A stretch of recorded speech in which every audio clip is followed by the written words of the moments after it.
Mega power star Ram Charan కు career లోనే ఓ tough time ఎదురు కాబోతోంది. ఇద్దరు టాప్ హీరోలతో పోటీ పడాల్సిన పరిస్థితి వస్తోంది.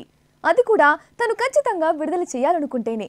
ఇంతకీ విషయం ఏంటంటే చరణ్ శంకర్ కాంబోలో రూపొందుతోన్న గేమ్ చేంజర్ సినిమా రిలీజ్ కు సంబంధించి ఒక ప్రాబ్లం రాబోతోంది. ఇప్పటికే చాలా ఆలస్యమైన ఆ సినిమా రిలీజ్ డేట్ పై రీసెంట్ గా ఓ క్లారిటీ వచ్చిందట. ఈ చిత్రాన్ని అక్టోబర్ లేదా సెప్టెంబర్ లో రిలీజ్ చేస్తున్నామని రామ్ చరణ్ చెప్పడంతో అది నిజమే అని తేలిపోయింది. అయితే చరణ్ చెప్పింది చూస్తే అతను ఖచ్చితంగా పవన్ కళ్యాణ్ తో పాటు ఎన్టీఆర్ ను ఢీ కొట్టాలి, లేదంటే వారి నుంచి దూరంగా ఉండాల్సిన పరిస్థితి వస్తోంది. అంటే అక్టోబర్ 10న ఎన్టీఆర్ దేవరా విడుదల చేస్తాం అని అనౌన్స్ చేసి ఉన్నారు. సెప్టెంబర్ 27న పవన్ కళ్యాణ్ సుజిత్ లా ఓజీ విడుదల చేస్తామని చెప్పారు.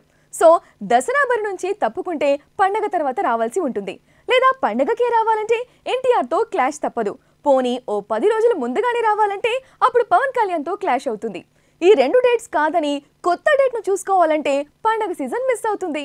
అందుకే ఈ ఇద్దరిలో ఎవరో ఒకరితో ఢీ కొట్టడం గ్యారంటీ అనేది టాలీవుడ్ టాక్. అలా చూసుకుంటే ఎక్కువ హాలిడేస్ ఉంటాయి కాబట్టి అక్టోబర్లోనే దసరా సందర్భంగా బరిలోకి దిగాల్సి ఉంటుంది. అప్పుడు ఎన్టీఆర్ తో పోటీ తప్పదు. సో ఇదే నిజమైతే ఈసారి దసరా మామూలుగా ఉండదు. రామ్ వర్సెస్ భీమ్ గా బాక్సాఫీస్ సైతం షేక్ అయిపోతుంది.